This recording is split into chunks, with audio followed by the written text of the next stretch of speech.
Hi, welcome to Milk and Honey Heritage Farms, and today I hope you join me and make some salsa. I can guarantee you that any restaurant or any place that you go to, the salsa won't be the same. So make your own. You gotta love it. So if you haven't tried making your own and you don't like salsa, make your own. You might like it. So what I have here is I have some cilantro, onions, I have some Anaheim peppers. Anaheim are not spicy. I have tomatoes and a variety of bell peppers. I have green, orange, and yellow.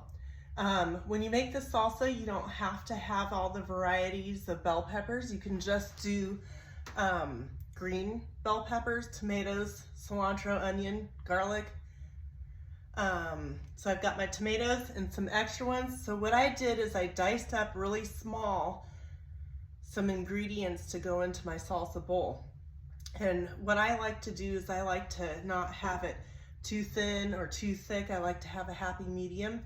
So I dice them up with a knife really small, the stuff that I'm going to mix in my bowl, and then I cut bigger chunks and I use a food processor or a blender to puree, not puree, but kind of chop up a little bit finer than what I diced up with the knife. And I'll mix it, and then I'll get that happy medium of consistency of not being too thin or too thick. I also made my own taco seasoning to add to it. Look on the back of your taco seasoning package and see what is inside it. You can easily go to a bulk food section and make your own taco seasoning. Okay, so what I'm gonna do is I'm adding the remaining amount of my cilantro in my blender. I'm adding garlic into my blender.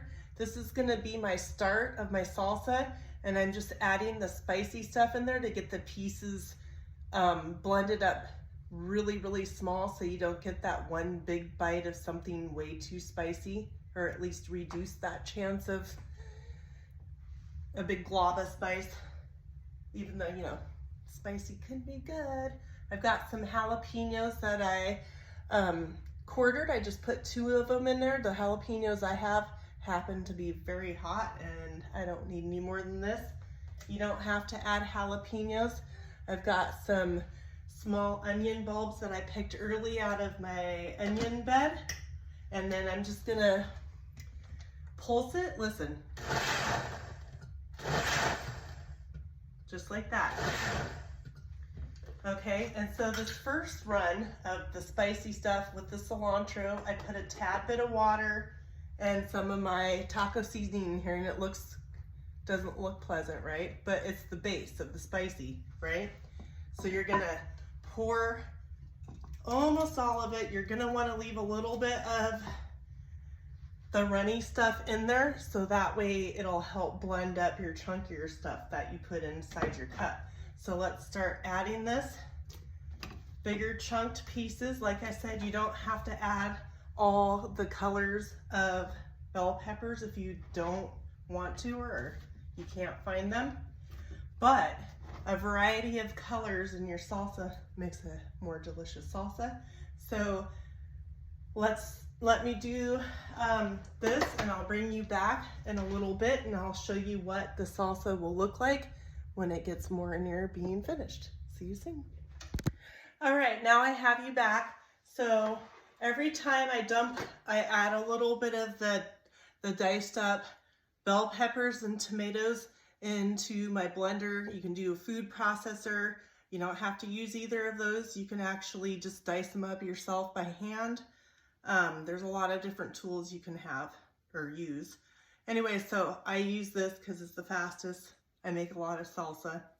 Anyways, you put so much in here, you grind it up to the consistency that you want it, pour it in here, and each time that I pour it in here, I give it a good mix, because you want to get everything mixed up nice and well, all your different vegetables and whatever seasonings that you use. Okay, and then now that I have all that done, it doesn't look too beautiful, but trust me, it smells so good. So what I'm gonna do now is I'm gonna add up my finely diced up cilantro, onions, and thyme.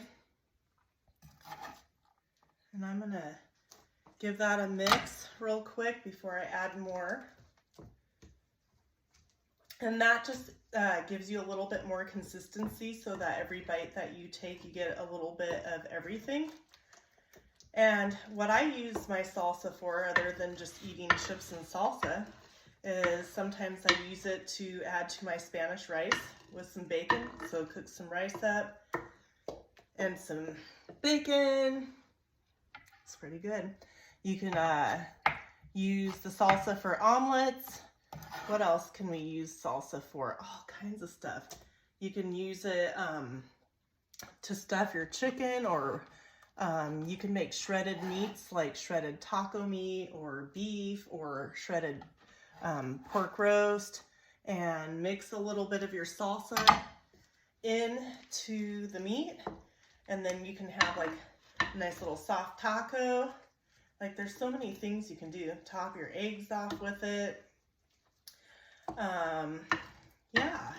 Oh, also avocado. If you can find some good avocados, put a little bit of your fresh salsa added to your avocado mix, and it makes the perfect avocado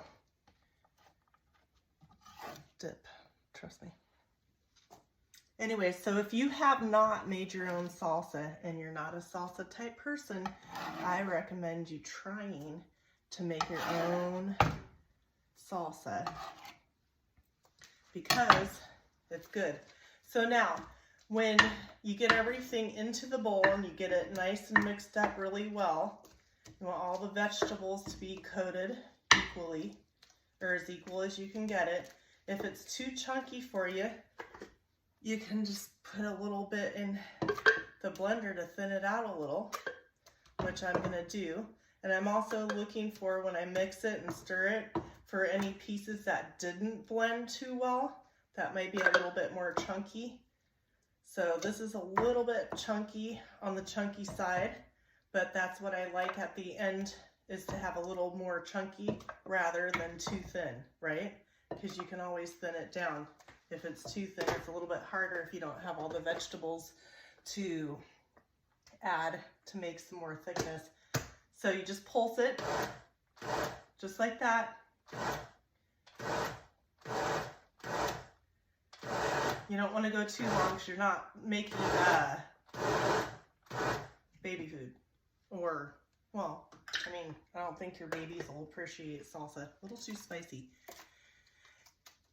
Anyways, when you want to make your salsa, you know, all you really need is like 3 bell peppers, some tomatoes, some garlic, and some taco seasoning, or just some paprika and chili powder. It's awesome. The last step that I'm going to do now is I'm going to add some lime.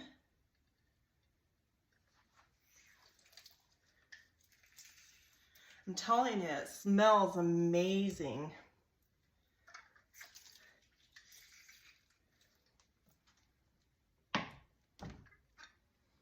And the lime, you can add 1 lime, depends, you know, put half a lime in there, mix it, taste. I mean, you gotta have some chips and do some taste tests, right? And see, you know, if you need to add any more lime or any taco seasoning, if that's what you'd like to put in there. You don't have to, but look at that. Okay, so I'm gonna let you guys have the first taste test. I'm gonna get you a chip.